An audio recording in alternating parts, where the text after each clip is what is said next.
Hello, everybody. Welcome. This is Dr. Thapa. I'm a university professor at United States. I'm also the director of Asia Initiatives for my university. I've been teaching in the United States for over 10 years now. I spent about 5 months in Nepal, so in the winter break and the summer break, I'm here. And while I'm here, I help a lot of students. I help them with application process. I also mentor them before they attend university, and also like to continue mentoring them while they're at university. Now, in the summer of 2024, I had the pleasure of meeting Aaditya. He had recently been accepted by Harvard for undergraduate program. And before he left for Harvard, we met a few times. And during those meetings, we talked about academic programs at Harvard, general education, course structure, academic expectations, the available resources at Harvard, US immigration, job prospects, and many other things. So I think in total we probably met for 4 or 5 times. Now, today it is January 14, and he's in Nepal. He's been here for almost a month now. So I'm quite excited to chat with him today and hear about his first experience at Harvard. So, hello Aaditya. Thank you so much for meeting me and agreeing to share your experience. Likewise, it's always a pleasure meeting you, Dr. Thapa. Thank you. So, I guess we'll go ahead and get started. So, you've been home for almost a month now, right? So, how does it feel to be back home, and what have you been up to? I think it's a great feeling, especially to see the sunlight after a month or so in Boston. And I think the winter here is pretty warm, which I like very True. much. Yes. And I've been spending time with my friends, with my family. Right. And I've also been doing an internship. Right. I'm trying to stay productive, but also trying to make most of the time back home and spend time with my loved ones. Wonderful. Yeah, it's always nice to be back home to meet relatives, family, friends. You know, it's there's so much going on in Nepal always, right? So it's so hard to say no. I'm sure you have that similar feelings as well, right? So people, there's just so many engagement, right? Family, friends, you know, all that, right? So do you want to share about your internship experience, like which you've been doing so far, like in the last month? Yeah, so I've been interning at Kalti as a software engineering intern. This is a small project that I had in mind since I was back in the States, and this was an idea that I think would be a very good idea to implement for small businesses or medium-sized businesses. So the whole project that I'm working on is creating an app it's a CRM, or customer relationship management app for small and medium-sized businesses. So it helps with business to create digital marketing campaigns, to manage their customer database, to reach out to them via SMS outreach, or also through automated text messages and so on. So it's a small app that helps businesses connect to their customers more, and this is something that I've been working on, and the whole idea of this internship is to create a prototype to see if this is actually a viable idea in the market. Okay, that sounds very interesting. So what's the timeline of this internship? Like, when do you think you'll be done with this project? Yeah, so the initial plan was to complete it within 1 month of the winter break, but seems like it will take a bit more time. Right. So I've been more flexible. I'm going to dedicate one more month during my semester as well in college. So I think I'll be spending 1 month here, which I have 2 weeks left, and I'll be spending, as per my estimation, 1 more month in college as well from a hybrid workplace. Yeah, that's gonna get you busy, you know, once you get back, right? So also like, so we chatted. We have met like a few times since you've been back in Nepal, right? So one of the things we talked about was like, you said your Nepal trip was not planned, right? And it was a bit of a surprise. Can you share more about that?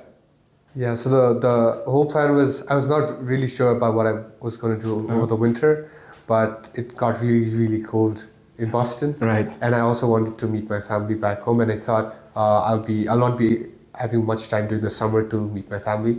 So I thought winter break is one time that I'll be able to come back. And also I wanted to surprise my family, so I didn't tell anyone that I was coming back. And I gave them a little surprise, which I hope they liked. I'm sure they love that surprise, right? So I think I've done that once and my mom was so excited. I'm sure so was your mom, right, to see you. So did you just show up to the doorstep and like, I'm here in Nepal, is that what you did? Yeah, so I was in her room and she came back from work and she opened the door, she saw me. And, oh wow, and what was the reaction? She was in shock, she didn't move for like a few seconds. Okay.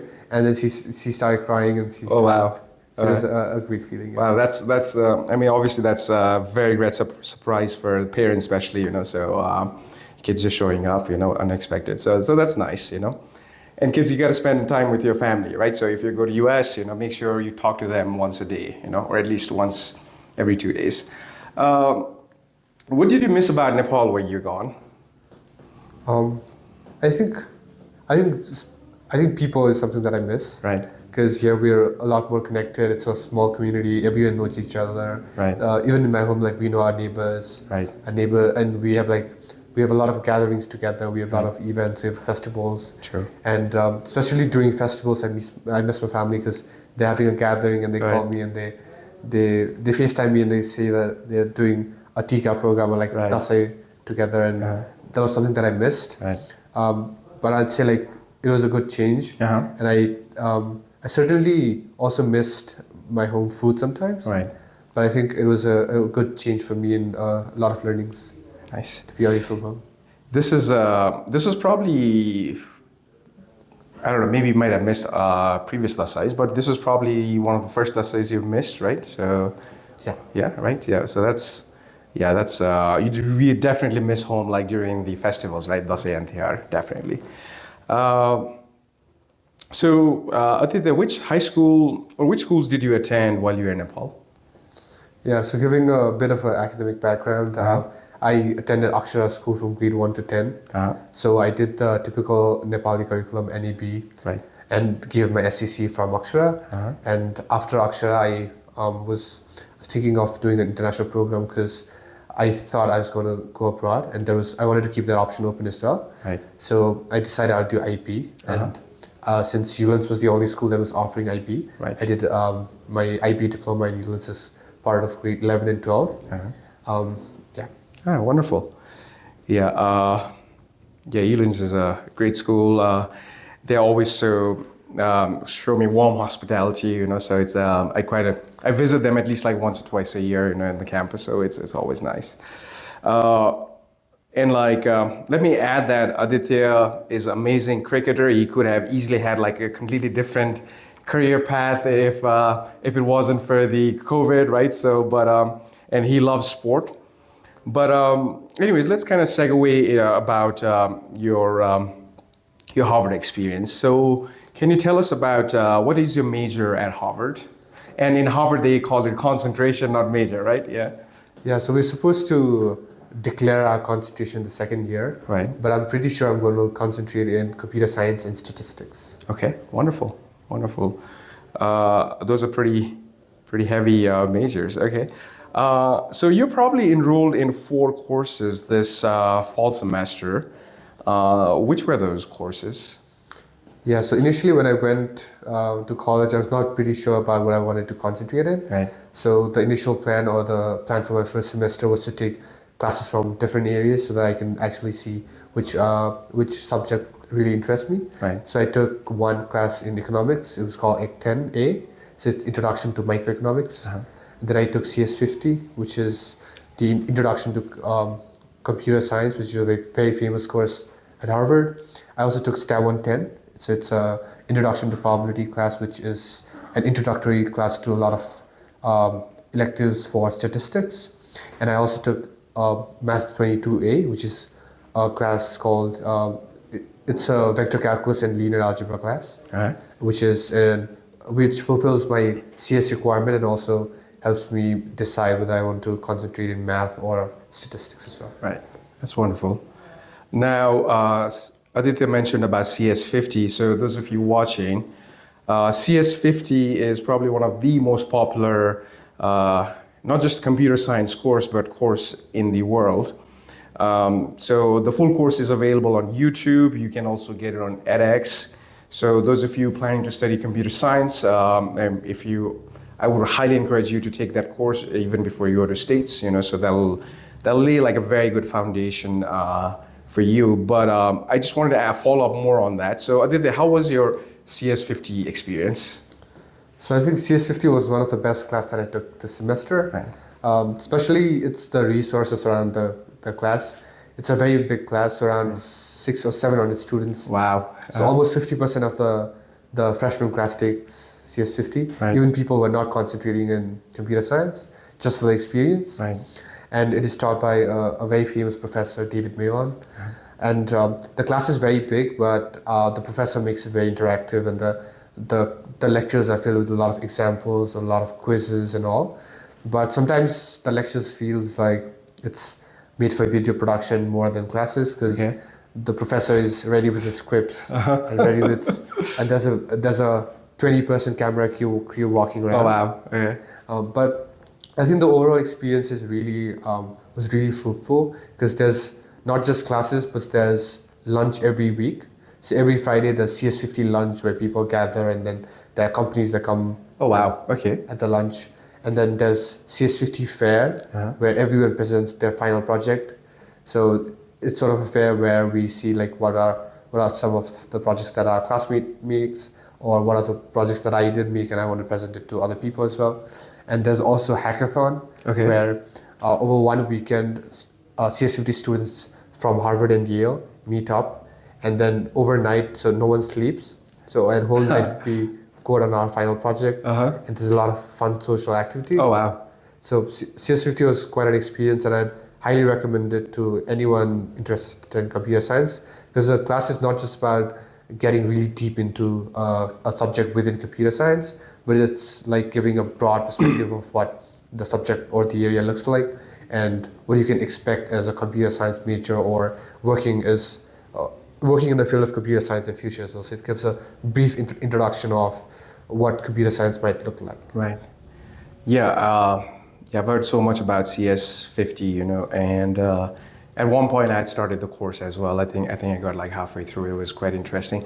But we've already chatted about these things before. Like I said, I've met Aditya twice at least since you've been in Nepal for the winter break, and I think this is the third time we're meeting, right?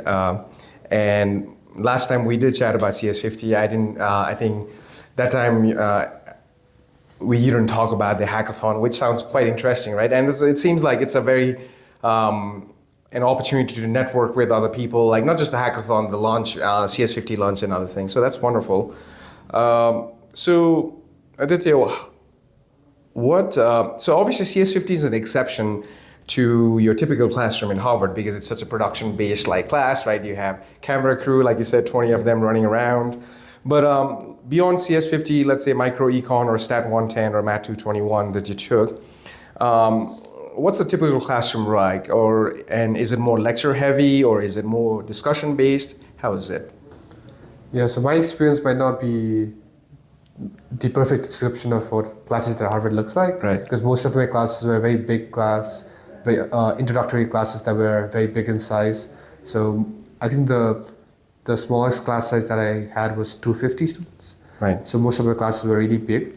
So the way it worked was professors professors had 2 or sometimes 3 lectures per week, and the lectures, even though was in a very huge class, was made very interactive, and the professor tried to cover as much material as possible. Right. But the resources around classes were structured in a way that there are a lot of office hours where students can go and ask teaching assistants or teaching fellows about questions from problem sets or questions that they didn't understand in lectures. And there's also something called sections. So sections is where we review the entire week's material, and that is where a lot of discussions and a lot of I'd say learning happens, at least for me, since I'm more of a discussion-based, of a more discussion-based learner. So I found sections more fruitful, and some classes have sections to be compulsory, but some just make it optional. But apart from classes, there are also a lot of resources, as you mentioned before, Right. like math center Right. or writing centers where you can get help on your essays, on your problem sets. Right. Yeah, and the sections, they sound great, and it seems like a kind of like a middle ground because normally as a professor, my classroom size is generally about 16 students, so it's very easy for me to make it a very interactive classroom. But like it seems like, and again, these are interclasses, so obviously they're going to have a lot of students, right? But the sections, it sounds like a amazing place to discuss, problem solving and all that. So that's wonderful. Let me ask you, like, how many assignments? So you had like CS50. So basically, you took 4 courses this semester, and that's typically what it looks like for students at Harvard. Each course is 4 credits. So how many in total? Like, how many assignments did you get in a given week? So I took all 4 quantitative classes. So for quantitative classes, we have something called problem sets, Right. or as we call it, P sets. Right. So that is where we get 7 or 8 questions and we get to solve it, and there's a set deadline every week. So for my classes, I had 1 P set for every class. So it was like 4 P sets. And the questions were really demanding or challenging. Right. But and a lot of questions were structured in a way that you required collaboration. Right. So a lot of questions you couldn't even solve it by yourself, and you required to like attend sections, attend office hours, or talk to your friends about the question and have a very fruitful discussion, Right. which you're also encouraged to do. Right. So I think the assignments really prepare you for your finals or midterm exams, Right. and also help you digest the course material very smoothly. Yeah. So the professor actually encouraged students to collaborate, discuss with other students, So yeah, and that's the thing with like American education system. Those of you watching, so there are like in a given week, you probably had like 4 or 5 assignments, right? So you're going to be given a lot of assignments, like pretty much like any universities you go in US. So then because of that, you're constantly learning, you're constantly challenged, and when exam comes around, you don't have to prepare as much because you're always every week you're really like spending time on the subject.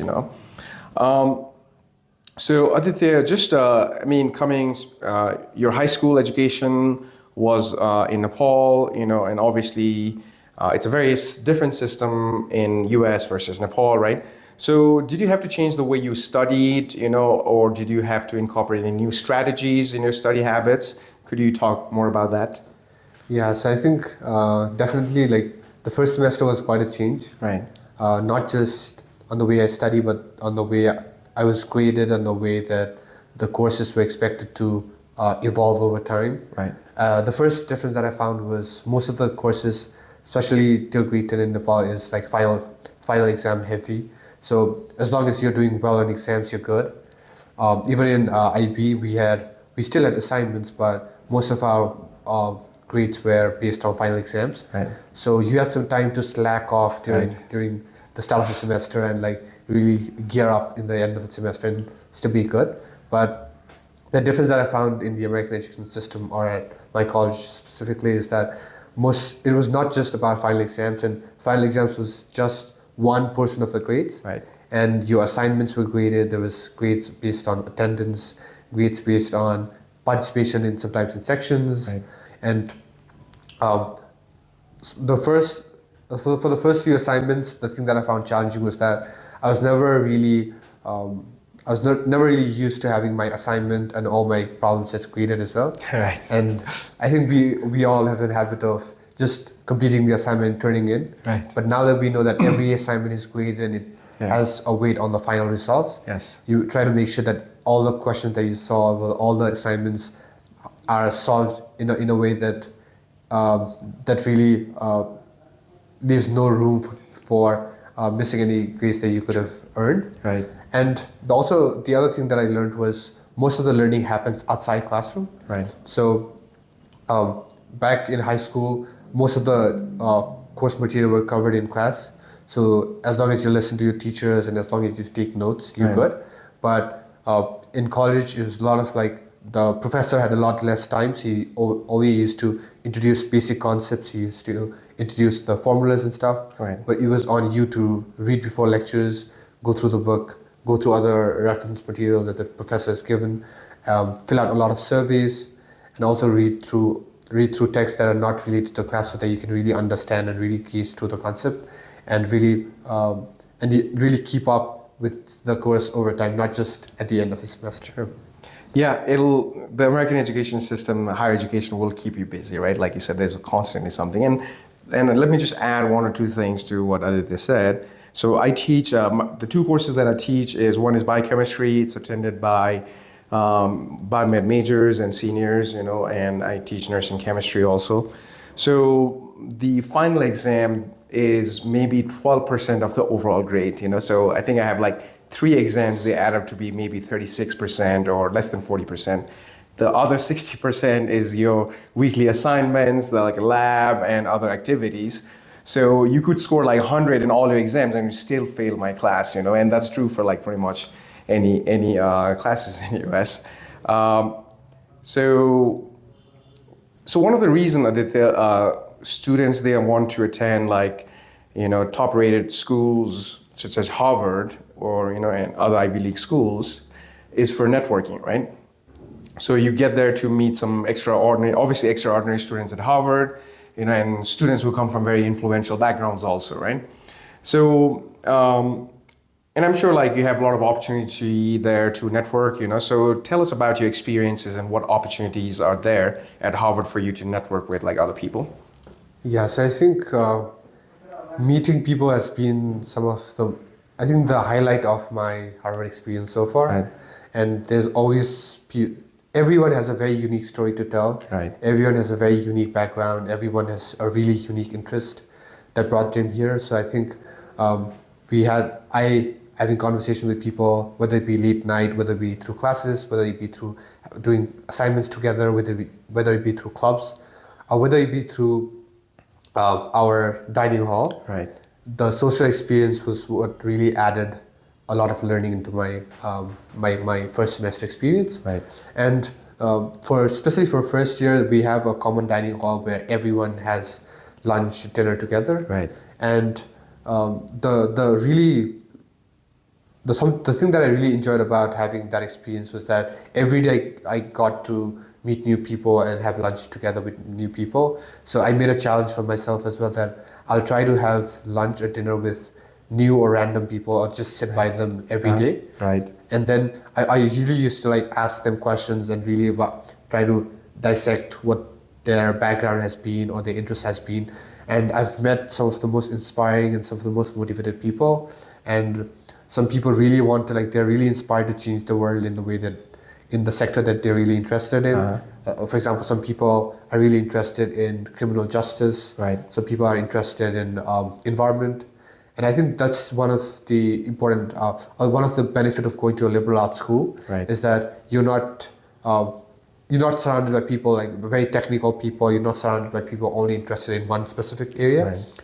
And that people interested in diverse area, and some people having cross intersection between very diverse topic like philosophy and math. Right. As well. So to really get that combination and be around people with diverse interest has been really interesting. Right. And also, I think the clubs, the way the assignments are made to collaborate, and also there are a lot of networking events that happen within clubs and within a lot of social organizations within campus, which makes the experience a lot more fruitful. Right. That's wonderful. Now, and it's very commendable that you kind of force yourself, to meet new people for lunch and dinner, and learn more about them and hear their story, and I'm sure they're amazing students, that are attending Harvard. So that's very commendable. And you mentioned about the liberal arts, so one of the reasons I like U.S. education, higher education, is because, for example, Aaditya is, his major is computer science, right? But he's not only taking computer science, he's taking courses in arts. He's taking, well, not this semester, but eventually he will, right? So he'll be taking like economics courses, writing courses, communication courses.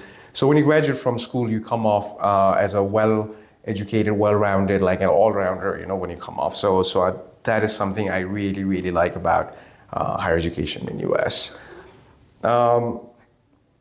So Aditya, I'm sure like, you know, like between classes and clubs, you know, and working out, obviously you're in great shape, so that takes a lot of time to maintain that, right? How do you manage your time, and has it been difficult to manage your time? Yeah, so I think throughout high school, I thought I was a very good time manager. I had a really great time management skill, but I've seen a lot of people who would manage time a lot better than me. Right. And I've really been humbled in college. Right. But I think the way I go about managing time is I try to block my things and try to focus on one specific during one time. Right. So rather than just multitasking and going through a lot of things together, I try to pinpoint one thing that I'm going to do, complete it, and then step on another thing that I'm trying to do. Right. So that generally evolved around, I used to wake up, I have classes in the morning, so my sole focus were in classes. And in the evening, there were a lot of club meetings. Right. So I used to attend those club meetings. After clubs, my sole focus was in working out or exercising. Right. And then after working out, I spent a lot of time in doing assignments, in completing projects, or doing things that are not related to classes, but sometimes for clubs or sometimes just for personal interest. Right. And I used to try to block my day, and I also used Google Calendar, as you said.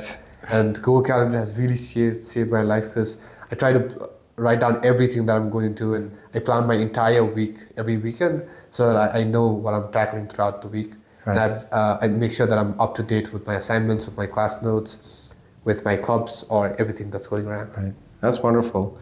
And we talked about the Google Calendar when we met over the summer, right? So it's something like I cannot like, I mean, for me, it's pretty much like if it is not on my Google Calendar, the event does not exist pretty much, you know. So even like when I'm meeting with friends, you know, for coffee, you know, it's on my calendar, you know, so there's just too much going on. It's very hard to keep up. So if you're watching, install Google Calendar right now and start using it for everything, you know, make that habit. Let's see. Now let's kind of switch gears and talk about like campus life at Harvard, right? So how has the campus life been for you at Harvard, and how was the transition, you know, coming from Nepal at Harvard, you know, and how was that? So I'd never, so throughout high school or throughout my schooling experience, I stayed in homes. I'd never stayed in a hostel or in a dorm setting. Right. So initially I was a bit skeptical about how would the dorm experience be, given that I'll have to use communal bathrooms, I'll have to share rooms with people, and there'll be people from very different cultures. Maybe they won't like my habits, they won't like the things that I do, maybe our sleep routine might not match. Right. And I was really skeptical about how the things would evolve. But I'd say I'm really fortunate enough to have really good roommates. Right. So I had 4 roommates, and we had a 3-bedroom suite. Okay. So I had a roommate, and all 4 were from America. One was a Korean American, and other were American. We had a student athlete together as well. So everyone had a very different schedule. Everyone was studying very different subjects. Right. But we had a lot of conversations together. And the dorm conversations are something that I still remember and has been really fruitful. Right. For example, we had a lot of conversations about politics when there's elections going on. We talked about religion.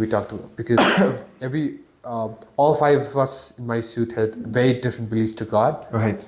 And when we had a conversation, it was a conversation from a very diverse perspective. Right. And that really broadened my perspective on things, that there's no like one way to look at things. Right.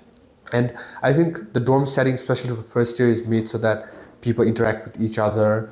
And even in communal bathroom, you meet a lot of friends. I meet a lot of friends having like brushing together or using the bathroom together. And also the community, especially for first year, everyone lives in the yard. Right. So everyone is really like close to each other. And there's a lot of, there's an entryway meeting every 2 weeks. Right. So entryway is like everyone living in the same floor meets for like sometimes snacks, for lunch, for dinner.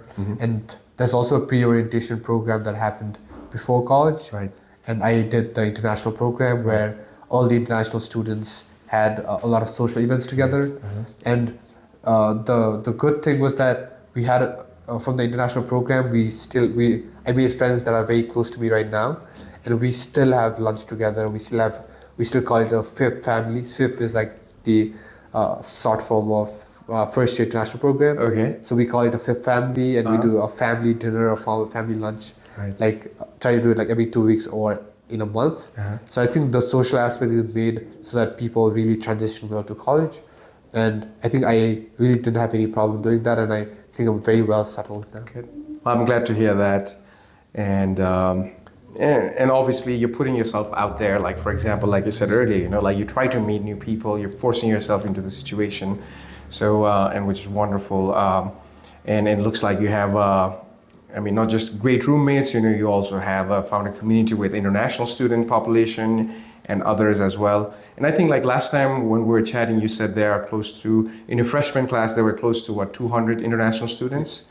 And it sounded like it was like pretty much spread across the world, right? So basically about 2 students from Nepal from your incoming class, 3 or 4 from India, China, and so and how many countries did you say your freshman class represented?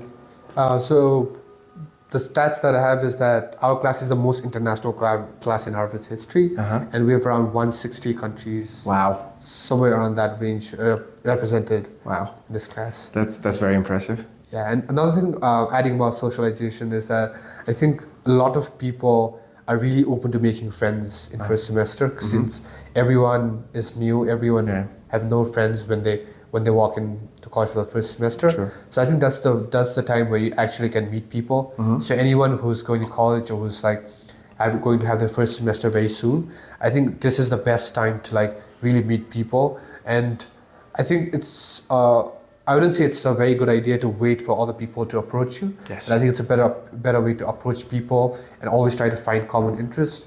So something that I did was I was connected to a lot of my roommates or a lot of my batchmates on LinkedIn or social media. So I used to look at their stories, look at the activities that they're interested in. And I just used to invite them to have lunch together or dinner together so that we can have conversations about what they're doing. Right. And I really love listening to stories. Right. So I listen to stories about like people being in military after high school for like 2 or 3 years and then coming to college and their military experience or like their near-death experience. Right. I have a friend who climbed Mount Everest. Wow.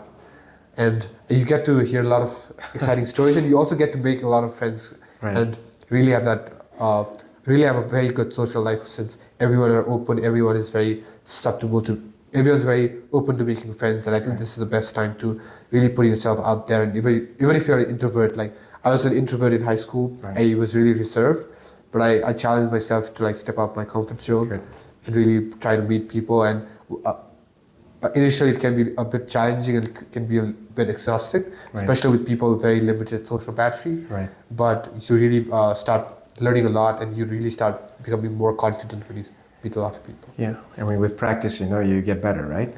And that's the thing. Let me just like point out like a few things you said, which is like very interesting. And so one of the things I tell students or anybody visiting US, like from let's say Nepal, India, like Southeast Asia region, it's like our culture is like we have such a huge network of family, cousins, and all that, right? Even if you're an introvert, you could just be staying at home, and people are just going to show up at home unannounced, and they don't care, right? And we love that, right? But in US, like they really respect the privacy because they're not just going to barge into your door, right? So if you are like not putting yourself out there, people will just respect that and say you just want to, respect your privacy, right? So that's why I think it's very important to put yourself out there, even if you're introvert, try, like baby steps, and over the time you'll get better. So, and also other thing you mentioned, which I keep telling students is, some Nepali students tell me that, I have difficult time connecting with the American students, and what I say is, it's easy for you to connect with other Nepali students because you have you share the same culture, language, you grew up in a country and you had like shared experiences, right? But that's not the same with American students who grew up with a different experience. So, and you're saying how you looked up their LinkedIn profile, their stories, and that would give you a topic to talk about, right? So yeah, so people, I mean, you need to do your homework, even to make friends. That's what I'm saying, So you have to put that extra effort, to do that. Yeah. Also, I think adding on to what you said, I think, especially with making friends from very different cultures, I think people find it challenging because we really have a lot of differences in our references. Yes. So, for example, my American roommates make a lot of jokes about we make a lot of jokes and make a lot of references to American movies or to American pop culture Yes. or to music, which we are really not familiar Yes, with. But I think over time, once you have something common, you don't have to have everything common, but once you have something common, or even if you don't have something common, even during differences, I think there's a lot of learning that can actually happen. And if you actually respect that person, Yes. you can really foster that friendship. And I think some of the time, sometimes it's really up to putting in that effort. Yes. And really trying to make most of the free time that you have, and trying to attend events or gatherings, or trying to have one-on-one conversations as much as possible, so that you really get to understand what they're coming from, Yes. or what their experiences are, that makes you really, you find that, okay, there's a lot more common than I actually thought there is. Yes, that's very true,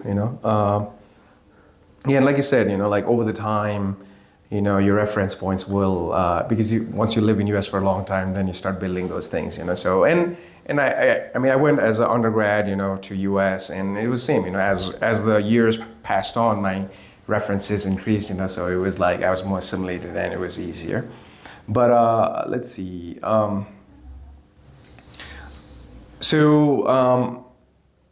Can you tell us about the extracurricular activities or like the clubs at Harvard that you've joined?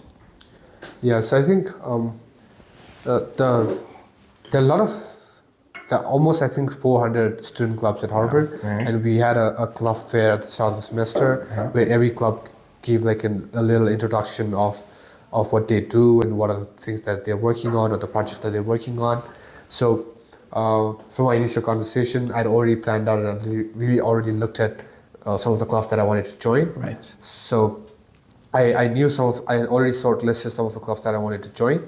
So I joined, I'd say I joined like 8 or 10 clubs initially, and then I dropped some of them once I started to get them know better.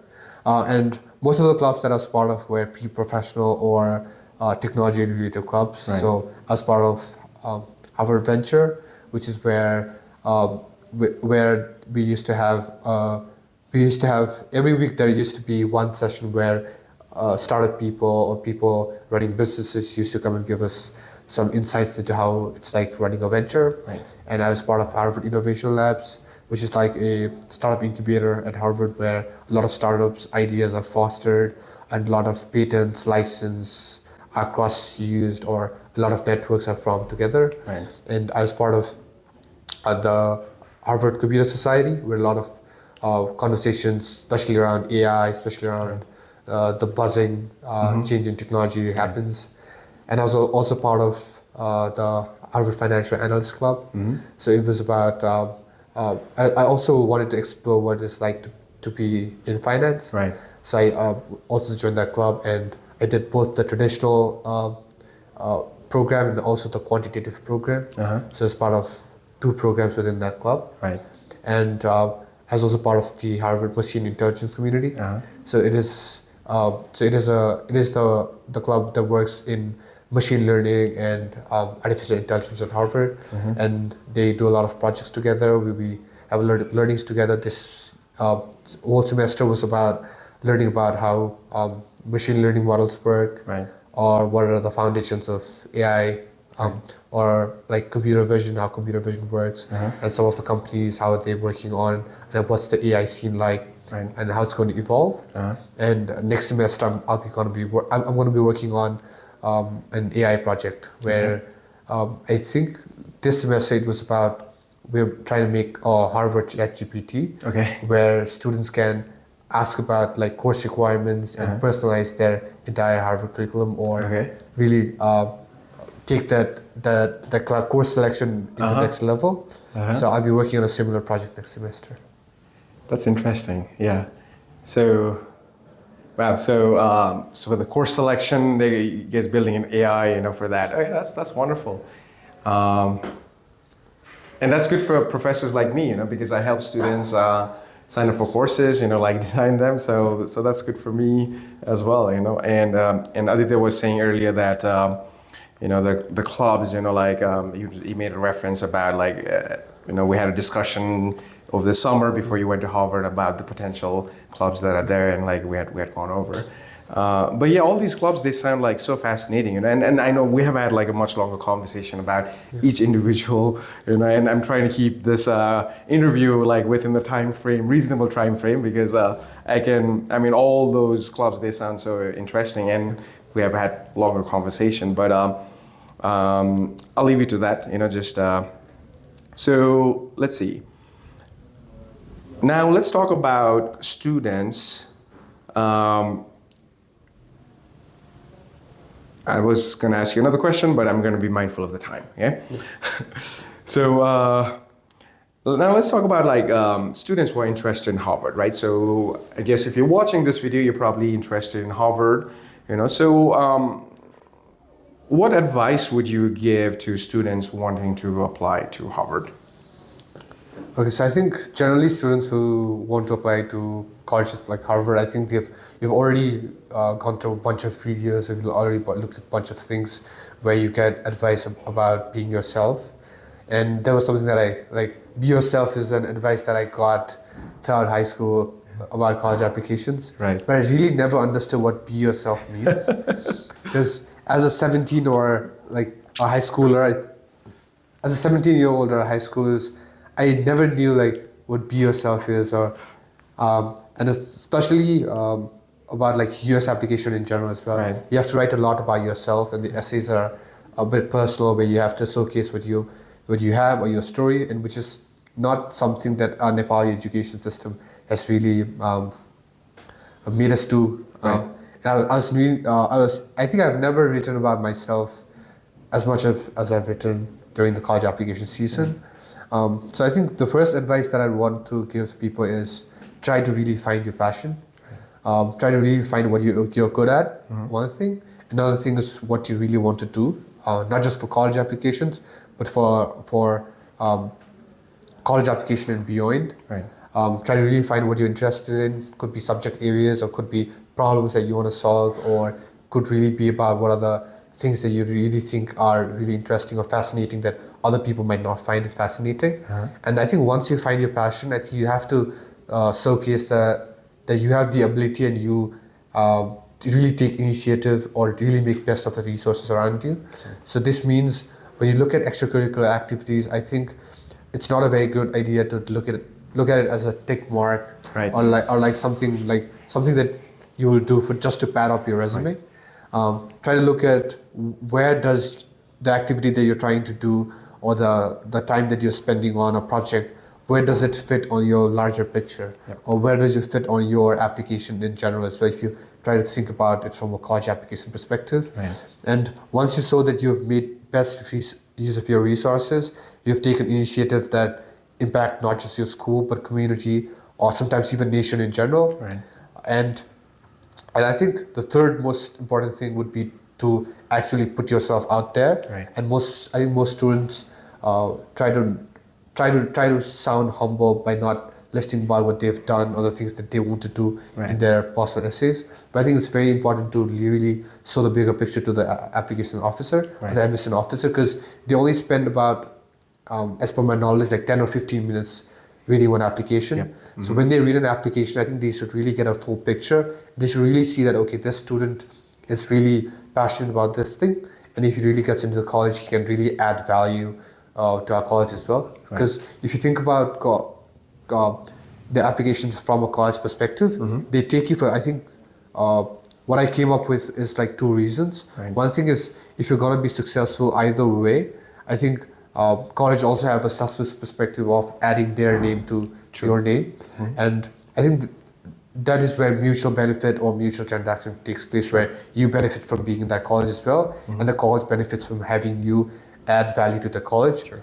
So thinking from that perspective, you really need to be able to add value, Right. and also make most of the resources that the college will be able to present to you throughout your college experience. Yep.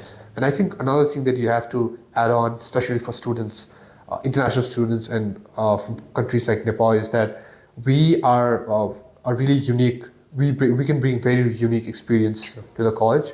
So I think it's really important to talk about your unique experiences, because they also want diversity in college, and they also want students from very diverse walks of life. Sure. So if you have a very unique story, or even if you don't have a unique story, you can present it in a very unique way, so that they feel that when you arrive at college, you're going to add value to the intellectual discussions. You're going to add value to not just academically, but also to conversations when you have with your friends, with professors. And I think apart from the general advice we get about writing your essays and framing your application in some certain way, I think it's also important to not just focus in academics, which I've seen most people do. Right. Especially in Nepal, like I've seen a lot of my friends who are really smart and perhaps even smarter than me, Right. or and have a lot of potential, but that our education system really focuses us to, or really makes us focus on our final exams, grades, just academics. And when people get caught up with just academic work, the first thing is that they don't find time to find passion or the things that they're interested outside of class. Another thing I think is that they won't have a lot of activities or stories that they can talk about, which really separates one person from other person. So while academics is important, it's not the end of the world, and it's one part of the application. It's also important to focus on other parts, and I think something that's really not talked about more is letters of recommendation. Right. And I think I don't hear a lot of people talking about it, but I think it's one of the really important aspect. Right. And I think the way that I went about letters of recommendation is they're getting a third person perspective on you. And I think letters of recommendation can be more authentic to colleges than your personal statement, because sometimes personal statements are fabricated, and the way you think about yourself might not be the way that your professor or your teacher thinks about you. Right. So it's really important for your personal story or your personal essay or your entire application story to match what the letter of recommendation say. Right. And I think another controversial take that I have is like a good letter of recommendation is a bad recommendation. Okay. But and the way I think about it is no teacher will ever write that this student is bad. Right. So a good recommendation means that the teacher really didn't put a lot of effort into writing a recommendation and thinks that you're on average an average student. But I think the recommendation really has to glow and has to be seen as like, okay, this teacher really put a lot of effort in this application. This teacher really values this student. And I think this helps for colleges, since you have to be spending a lot of time with professors, with teaching fellows. Yeah. So if you have a good relationship with your teachers and your teachers think very highly of you, it is an indicator to colleges that, okay, this student is going to have a good relationship with professors as well. And the professors are really going to vouch for him, and he's going to really make most out of the academic resources or professors and their research in general. So I think not just focusing on academics and focusing on all other parts of application and try to fit everything into one contextual theme is really important. Yep. So those are some very good points you made, Aaditya, and very, very good suggestions. And that's the thing you said about the recommendation letters is very true, I don't think it's controversial, because what I tell students is, like, whenever you're asking someone to write recommendation letter for you, ask them, are you willing to write a strong recommendation letter for me? That strong is important, because if it's just generic, it's it doesn't matter much, I guess. So yeah, and I think there's so many things you talked I can kind of piggyback on, but I'm not going to, because then we're gonna keep talking about it, which are very interesting things. But you wanted to add something, I'll let you. Yeah, I think so. The way that I went about getting a very good, I assume was a very good letter of recommendation was, first thing is try to so generally colleges ask for 2 or 3 letters of recommendation. Right. So the way I went about it was ask for teachers from a very diverse subject. Okay. So not just math or STEM focused. So I did 1 STEM focused subject and 1 humanities or arts focused subject. Gotcha. So once you do that, you really get like diverse perspective from teachers. Because if you take, for example, recommendation from 2 STEM sub teachers, Right. they might have a lot of things that they say will overlap. So Right. for example, they might say like you're very mathematically strong, Right. which might be true for both subjects. Right. So one teacher might not be able to add a lot of value to that recommendation. So it's really important to diversify the subject of the teachers as well. Another thing is try to build relationship with them, not just show up to their door like 10 days before the letter of recommendation, because that won't give them a lot of motivation to do. Yeah. I think the better thing to do is to spend time with them, like in the best way would be to spend throughout high school. Sure. But especially I would say like 3 or 4 months before application as well, and not just for the motive of getting a good recommendation, but try to have a conversation with them, try to learn from them, try to try to look at what they have to say about different subjects. For example, I took a recommendation from my economics teacher, Right. and we still are like, we still are like friends outside school, and then we meet whenever I'm back home in Nepal. Yeah. And even during school, we used to have a lot of conversations about Nepali politics, about Nepalese economy. Right. And he was a writer in Gorkha Patra. Wonderful. So he used to talk about recent economic events and stuff. So I think that is something he might have written in my letter as well that made it really strong, that I really went above and beyond to build that rapport. I agree. And like I get, so since I'm a professor, I get a lot of students ask me to write recommendation letter for them, and so generally, and that's true what you said, because if I don't have like extended relationship with the student, right? If I haven't known this person for an extended period of time via interactions, like they could be interaction in classroom or outside, then I don't have much thing to write about, right? So give your teachers like a lot of things to write about, So like you said, you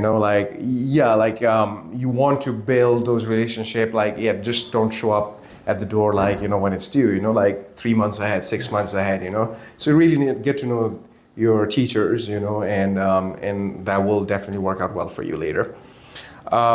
So I think another question really regarding application to Harvard.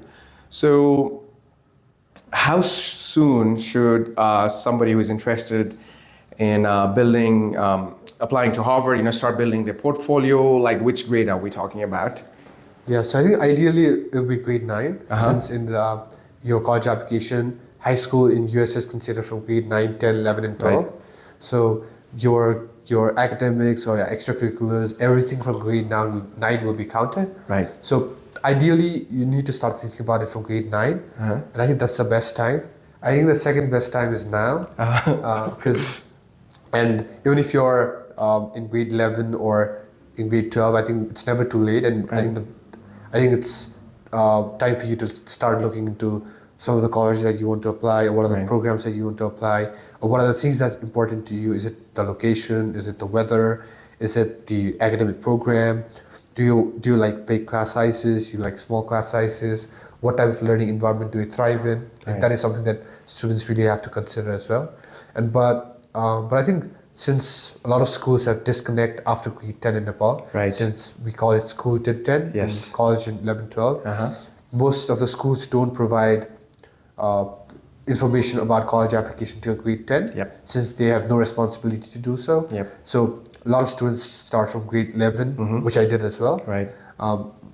But I think the sooner you start, it's better. And the reason that starting sooner helps is that, especially for me, I started my application 1 year before it was due, and that really helped because I was able to go through my the essay drafts almost over 50 times.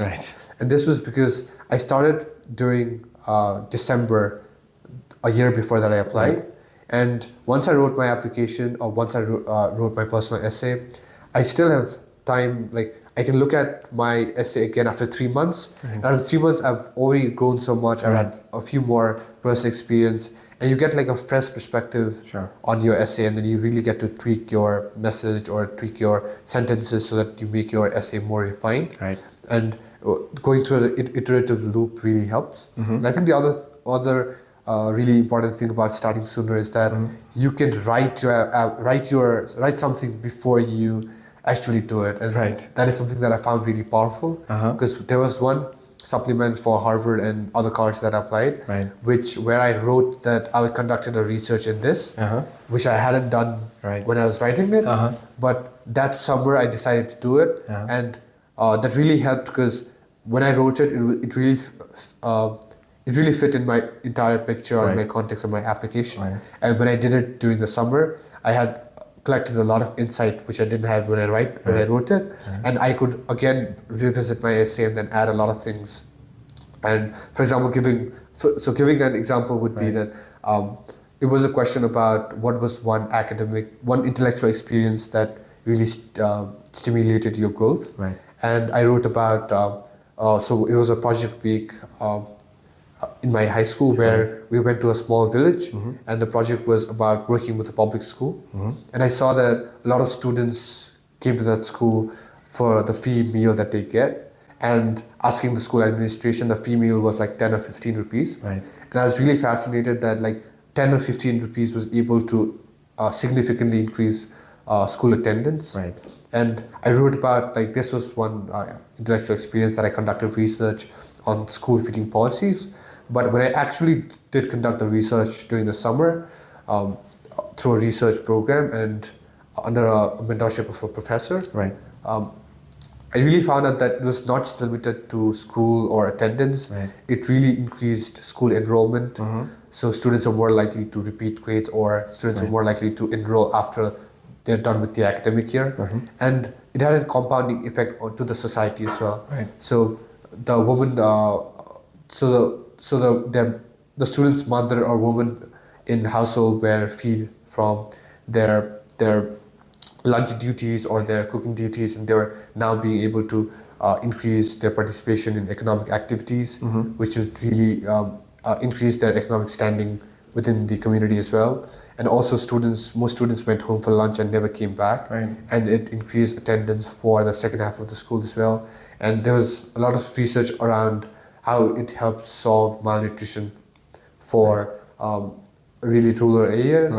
I think this was really powerful, and that the fact that I started sooner made me actually conduct this research and actually go through this intellectual journey.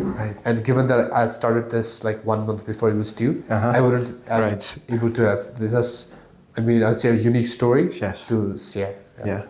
No, that's wonderful, Aditya, and we have talked about this experience of yours before as well, and I really find it fascinating because, you went there, but you took the initiative to look beyond that, do the research on that, and you found out that, it just goes beyond the student, right? So not only the kid showing up to school, getting an education, but it also helps the society around in that village or wherever they might be, like whoever is responsible for cooking in the household, they get like time off and they can use that time for something else, And it's such a wonderful experience you've had, and again, kudos for taking that initiative, like you got the opportunity, but you took it a step further and maybe 10 steps further, right? Not just a step further, so good job. So just to add to this, so start your essays at least like a year in advance, and again, starting early is the key, like building your portfolio from class 9. And what you said about the continuity, in Nepal especially, because, after class 10, you go to somewhere else for 11, and also then when you go to a new place, then your teachers, they are also just learning about you, So had you been in the school from grade 1 until 12, then they know who you are, right? So that gives you also a disadvantage, especially from the counselors when they're writing your recommendation letters and things like that. So I also want to add that if you're watching this, one of the things I do, like I mentioned, I'm a professor. I've been teaching for over 10 years in the US. I'm also director of Asia initiatives for my university. So I have a very deep understanding of higher education in US. So if you're interested in applying to premium universities such as Harvard and others, reach out to me and I'll help you build your portfolio with the crafting with the essay, supplemental essay, and other things like that. So let's see. Now, Aditya, let's change topic and let's talk about me, right? Like I said at the start of the interview, so I do workshops with students who have US visa right before they're about to leave for US, because, and I prepare them, so that they can make the most out of their academic experience in the US, so again, it's a very personalized session, so I basically, depending on like which school you're going, so for example, like Aditya, since he was going to Harvard, I went through the Harvard's academic curriculum, course structure, the clubs which we talked about, and like the free resources that are available on campus, immigration, how F1 status, like internships, we even talked about opening a company, what does it look like for F1 students, right? So we met like 4 or 5 times over the summer before we went to Harvard, yeah, so we talked about a lot of things, right? Now, Aditya was kind enough to write about that experience in one of his LinkedIn posts, like right before he went to Harvard. And thank you so much for doing that. I really appreciate it, Now, I'm also curious to know, because we did that workshop, then you went into Harvard, and now you're back after a semester. So I'm curious, like, our workshops together, those meetings, how useful were they? And if you could just talk a little bit about that.